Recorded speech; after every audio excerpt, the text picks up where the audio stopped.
তো ফরেক্স পক্ষ থেকে সবাইকে জানাই আন্তরিক শুভেচ্ছা এবং স্বাগতম। তো আজকে একটি স্ট্র্যাটেজি আপনাদের সাথে শেয়ার করব, কিভাবে সিগন্যালটি শেয়ার করেছিলাম। যারা টেলিগ্রাম চ্যানেলে জয়েন আছেন তারা হয়তো সিগন্যালটি দেখেছেন এবং প্রফিট করেছেন। তো গত দিনে একটি উইকলি ভিডিও আপলোড করেছিলাম যে এই সপ্তাহে গোল্ড মার্কেট কি হবে, কোন পর্যন্ত যেতে পারে। তো এই ভিডিওটি অলরেডি প্রায় 500-র উপরে মেম্বার দেখেছেন এবং সেই অনুযায়ী কিন্তু মার্কেট যাচ্ছে এবং সেইভাবে কিন্তু মার্কেট একটা ভালো পর্যায়ে চলে আসছে, মোটামুটি লাইকও চলে আসছে।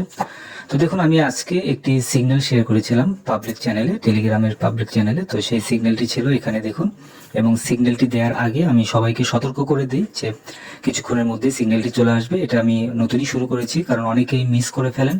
তো এই মিস যেন না হয়, যার কারণে একটি সতর্ক দিয়ে রাখি। এবং এই টাইমিংটা যখন আমি দিই তখন আপনারা অবশ্যই ফলো করবেন। অন্তত প্রায় 10 মিনিট 20 মিনিট পর্যন্ত আপনারা দেখবেন যে সিগন্যালটি আসবে। তো অনেকেই হয়তো লাইনে থাকেন না, একটু চেষ্টা করবেন যে আমি যেই পোস্টগুলো করি সেই পোস্টগুলো যেন কোনোটাই মিস না হয়। এবং এটি দেওয়ার পরে কিন্তু আমি আপনাদের সাথে শেয়ার করেছিলাম যে গোল্ড বাই এন্ট্রি হবে 27, 32 এবং 27, 29।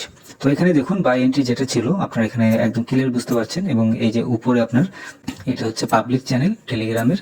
তো এই পাবলিক চ্যানেলে কিন্তু এটা দেওয়া আছে। তো এই যে সিগন্যালটি আমি আপনাদের সাথে শেয়ার করেছি, এই সিগন্যালটির এসএল এবং টিপি এই দুইটি ছিল ভিআইপি চ্যানেলে। তো এই ভিআইপি চ্যানেলে এসএল টিপিটা দেওয়া ছিল এবং আমি আপনাদেরকে বলেছি যে এখানে ম্যানেজ ইওর ইকুইটি, এক কথায় আপনাদের যেই ইকুইটিটা আছে সেই ইকুইটি উপর ভিত্তি করে লট সাইজটা আপনারা নির্ধারণ করবেন।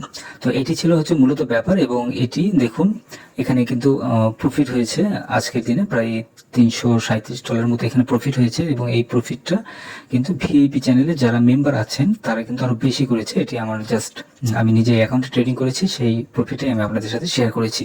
তো আরো অনেক বেশি প্রফিট করা যেত, একটা প্রবলেমের কারণে প্রফিটটা করতে পারিনি। একটা সাবস্ক্রাইবার আমাকে একটি অ্যানালাইসিস শেয়ার করে, তো ওইটার কারণে আমি বেশি হোল্ড করিনি। তারপরও কনফিডেন্স ছিল যে মার্কেট আরো আপে যাবে। এবং তারপরে দেখুন এখানে আমি আপনাদের সাথে শেয়ার করেছি, এখানে ছিল হচ্ছে 27, 32, মানে ভিআইপি চ্যানেলে যেটা শেয়ার করেছি সেটা আমি এখন দেখাই। এই যে দেখুন এখানে 27, 32 এবং 29-এ ছিল বাই এন্ট্রি এবং সেই অনুযায়ী কিন্তু সবাই বাই এন্ট্রি নিয়েছে। এবং এই ট্রেড অনুযায়ী এখানে দেখুন 34 টিপি ছিল, 36 টিপি ছিল এবং 38 টিপি ছিল। এবং এরপরও কিন্তু মার্কেট আরো আপ হয়েছে। তো আমি এরপরও আমি আপনাদেরকে বলেছিলাম যে 23 পর্যন্ত মার্কেট হয়তো আসতে পারে। তো তারপরও নিচে আরেকটি স্ট্রং একটা লেভেল আমি দেখতে পেয়েছিলাম। তো সেইটা পর্যন্ত আমি বলেছিলাম। এখানে দেখুন এখানে এসএলটা লাস্ট 15 পর্যন্ত, তো 15-তে আসার চান্সটা একদম নাই বললেই ছিল। তারপরও অনেকেই অল্প ডিপোজিট করা থাকে, তো তাদের জন্য আমি এখানে 15 পর্যন্ত দিয়েছি। তো মার্কেট দেখুন এখান থেকে কি পরিমাণ মার্কেট আপ হয়েছে, এখান থেকে দেখুন মার্কেট কি পরিমাণ আপ হয়েছে। আমি যেখানে মানে সিগন্যালটি আপনাদের সাথে শেয়ার করেছি ঠিক সেইখান থেকে কিন্তু মার্কেট আপে গিয়েছে। একদম দেখুন এখান থেকে মার্কেট আপে গিয়েছে। তো এটা কিভাবে আপে গেল সেটি এখন আপনাদের সাথে আলোচনা করি। তো আজকে কিন্তু কোনো নিউজ ছিল না, আর ছোট ছোট যে নিউজগুলো থাকে সেটা ফরেক্স ফ্যাক্টরির বাইরে যে নিউজগুলো থাকে সেই নিউজ অনুযায়ী কিন্তু অল্প কিছু মুভমেন্ট করে, কিন্তু ওই নিউজের উপর ভিত্তি করে কিন্তু মার্কেট মুভমেন্ট করে না মূলত।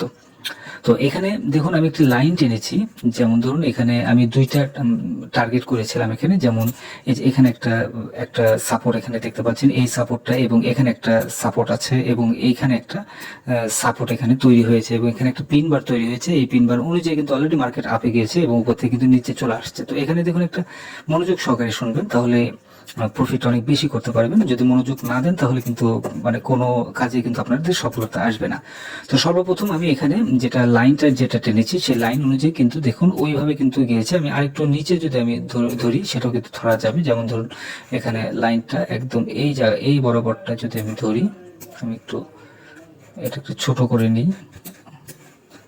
আচ্ছা, এটাকে আমি ডিলিট করে দিই, তাহলে আরো ক্লিয়ার ভাবে এখানে বোঝা যাবে। তো দেখুন এখানে যে লাইনটা যেটা আছে এই লাইনটা যদি এই বরাবর যদি ধরা হয় সেই ক্ষেত্রে কিন্তু এখানে দেখা যাবে যে মার্কেট এই জায়গাতে বাড়ি দিয়ে কিন্তু এখান থেকে আপের দিকে চলে যাচ্ছে। এই যে এখানে কিন্তু একদম ক্লিয়ার কিন্তু বোঝা যাচ্ছে এবং এই পাশেও কিন্তু একদম ক্লিয়ার বোঝা যাচ্ছে যে আপের দিকে চলে যাচ্ছে। এবং নিচেতে উপর থেকে যে নিচে মার্কেট একটা গ্যাপ দিয়ে এখানে তৈরি হয়েছে, এই গ্যাপটা তৈরি হয়েছে শুধুমাত্র ধরুন 2টা দিন বন্ধ ছিল, 2টা বন্ধের মধ্যে কোনো না কোনো নিউজ ছিল, যে নিউজের কারণে এখানে একটা গ্যাপ দিয়ে তৈরি হয়েছে। এই গ্যাপটা হওয়ার পরেও কিন্তু মার্কেট আপে গিয়েছে, মানে এক কথায় আপের যে স্ট্রং লেভেল, এই লেভেলটা অনেক মানে হাই লেভেল ছিল, যার কারণে মার্কেট এখান থেকে আপ হয়েছে।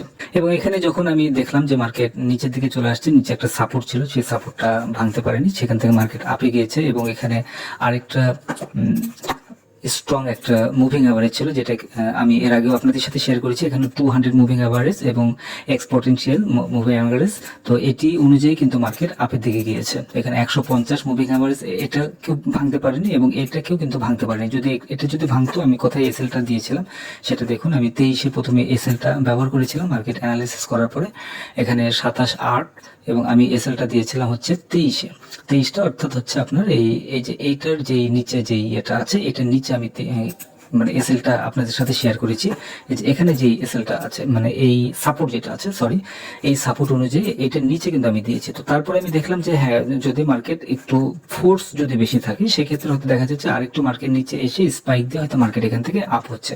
তো এটার কারণে আমি অ্যাকচুয়ালি আরেকটু নিচে এসএলটা ব্যবহার করেছি, তবে একদম 100% আমি শিওর ছিলাম যে মার্কেট আপের দিকে যাবে। তো যার কারণে আমি আপনাদের সাথে শেয়ারটা করেছি সিগন্যালটি। এবং নিচে দেখুন আরো কেন শিওর ছিলাম, সেটি হচ্ছে এই যে দুইটা মুভিং অ্যাভারেজের মাঝখানে একটা গ্যাপ আছে। এই গ্যাপটার কারণ হচ্ছে মার্কেট আপের যে গতিটা, সেই গতিটা স্ট্রং আছে, যার কারণে মার্কেট আপের দিকে যাচ্ছে। তো এই হচ্ছে মূলত ব্যাপার। আর এখানে দেখুন আরো কয়েকটা পয়েন্ট আছে, সেটি হচ্ছে আমি একটু দেখাই, একটু সাপ্লাই অ্যান্ড ডিমান্ড ইন্ডিকেটর আমি একটু শো করি, তাহলে এখানে আরো ক্লিয়ার বুঝতে পারবেন যে এখানে যে এই যে স্ট্রং, দেখুন এখানে একটা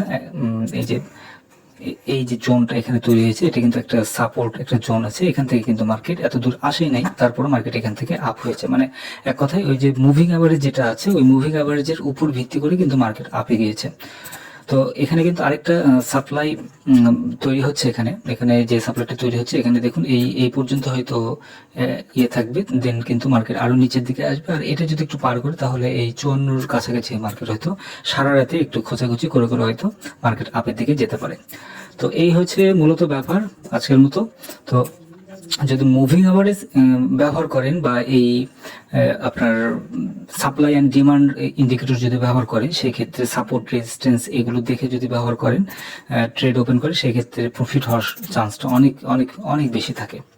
তো আর সবচেয়ে বড় একটা বিষয়, সেটা হচ্ছে যে কোনো ট্রেড আপনি ওপেন করেন না কেন, আপনার ভিতরে একটা ফুল একটা কনফিডেন্স থাকতে হবে যে না, মার্কেট আপনি যেটা থিঙ্কিং করেছেন সেই অনুযায়ী মার্কেট যাবে, ওইভাবেই যাবে। এই কনফিডেন্স লেভেলটা আপনার ভিতরে যদি থাকে, সেক্ষেত্রে কিন্তু ভালো একটা প্রফিট হওয়ার চান্সটা অনেক বেশি আছে। অনেকে হয়তো দেখা গিয়েছে আজকে এই যে এখানে দেখুন এই জায়গাটাতে মার্কেট কিন্তু ঘোরাঘুরি করেছে। এখানে একটা জিনিস খেয়াল করে দেখুন, এই জায়গাটাতে এখানে যে মার্কেট ঘোরাঘুরি করেছে, এই জায়গায় কিন্তু অনেক সময় ধরে কিন্তু এখানে মার্কেট ছিল।